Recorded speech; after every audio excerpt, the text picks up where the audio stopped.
में हमने उसकी डेफिनेशन को देखा, उसके भेदों को देखा, लिपि के बारे में हमने पढ़ा, भाषा की लिपियों को हमने जाना। आज हम पढ़ेंगे व्याकरण। क्या पढ़ेंगे? व्याकरण। व्याकरण शब्द जो है ये दो शब्दों से मिलकर बना है, वि धन आकरण। वि धन आकरण से क्या बना है? व्याकरण शब्द बना है। इसमें दो उपसर्ग हैं, बी और आ। ये दोनों क्या है? ये दो उपसर्ग हैं। दोनों क्या हैं? उपसर्ग हैं। हम देखेंगे इसकी परिभाषा की व्याकरण किसे कहते हैं। व्याकरण वह शास्त्र है, व्याकरण वह शास्त्र है जिसके माध्यम से हम किसी भी भाषा को शुद्ध रूप से पढ़ना, लिखना तथा बोलना सीखते हैं। भाषा वह शास्त्र है जिसके माध्यम से हम किसी भी भाषा को शुद्ध रूप से पढ़ना, लिखना तथा बोलना सीखते हैं। उसे हम क्या कहते हैं? व्याकरण कहते हैं। तो लिखेंगे व्याकरण की डेफिनेशन। व्याकरण की परिभाषा।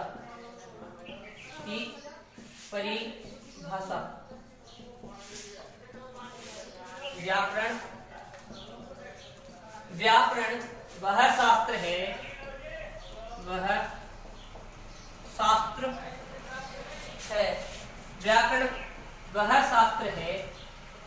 व्याकरण वह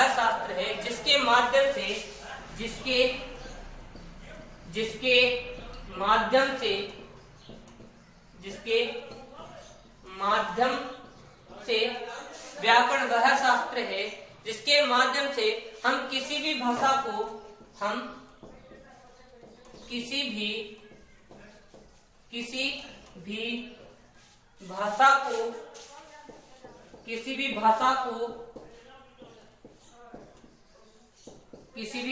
भाषा को शुद्ध रूप से पढ़ना तथा बोलना सीखते हैं। शुद्ध रूप से लिखना, पढ़ना तथा बोलना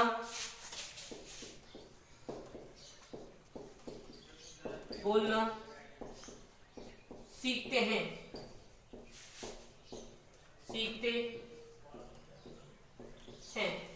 जैसे देखेंगे आगे होगा समझ में कि व्याकरण की परिभाषा, व्याकरण वह शास्त्र है जिसके माध्यम से हम किसी भी भाषा को शुद्ध रूप से लिखना, पढ़ना तथा बोलना सीखते हैं। आप अंग्रेजी पढ़ो, चाहे हिंदी पढ़ो, चाहे संस्कृत पढ़ो, तीनों भाषाओं को पढ़ने के लिए व्याकरण का ज्ञान होना अत्यंत आवश्यक है।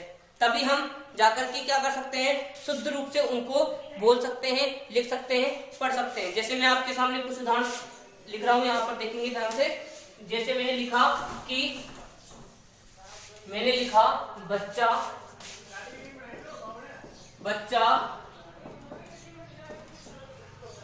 घर जाते हैं। दूसरा सेंटेंस मैंने लिखा बच्चे घर जाते हैं। दो सेंटेंस आपके सामने हैं, दोनों में एक अशुद्ध है, एक शुद्ध है। ये जो वाला वाक्य है ये गलत है। क्यों गलत है? क्योंकि इसमें जो व्याकरण की दृष्टि से जो बच्चा शब्द आया है और क्रिया जो आई है, क्रिया अगर बहुवचन है तो कर्ता भी बहुवचन होना चाहिए। तो यहाँ पर कर्ता क्या है? बच्चा, और क्रिया क्या है? जाते हैं। अगर हम ये कहते कि बच्चा घर जाता है तब तो ठीक हो जाता, लेकिन यहाँ पर जाते शब्द में बहुवचन है तो कर्ता भी बहुवचन में आएगा, इसलिए ये वाक्य क्या हो जाएगा? ये वाक्य गलत है व्याकरण की दृष्टि से।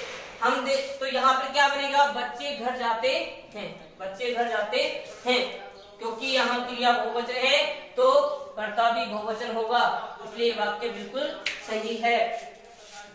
तो यहाँ पर तभी तो बताया गया है कि व्याकरण वह शास्त्र है जिसके माध्यम से हम किसी भी भाषा को शुद्ध रूप से लिखना, पढ़ना तथा बोलना सीख जाते हैं। हमने इसको बोला बच्चा घर जाते हैं, तो बोलने में भी थोड़ा अलग सा नजर आ रहा है, इसलिए ये शुद्ध रूप से हमें यहाँ नहीं दिख रहा है, ये गलत है।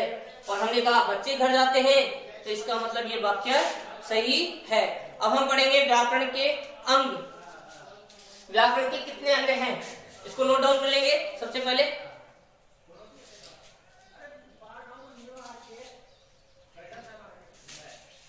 अब देखेंगे हम व्याकरण के अंग।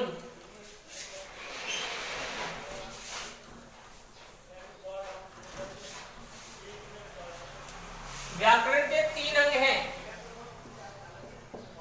व्याकरण के अंग, व्याकरण के 3 अंग हैं। व्याकरण के अंग कितने हैं? 3 अंग हैं। कौन कौन से? वर्ण विचार, वर्ण विचार, शब्द विचार,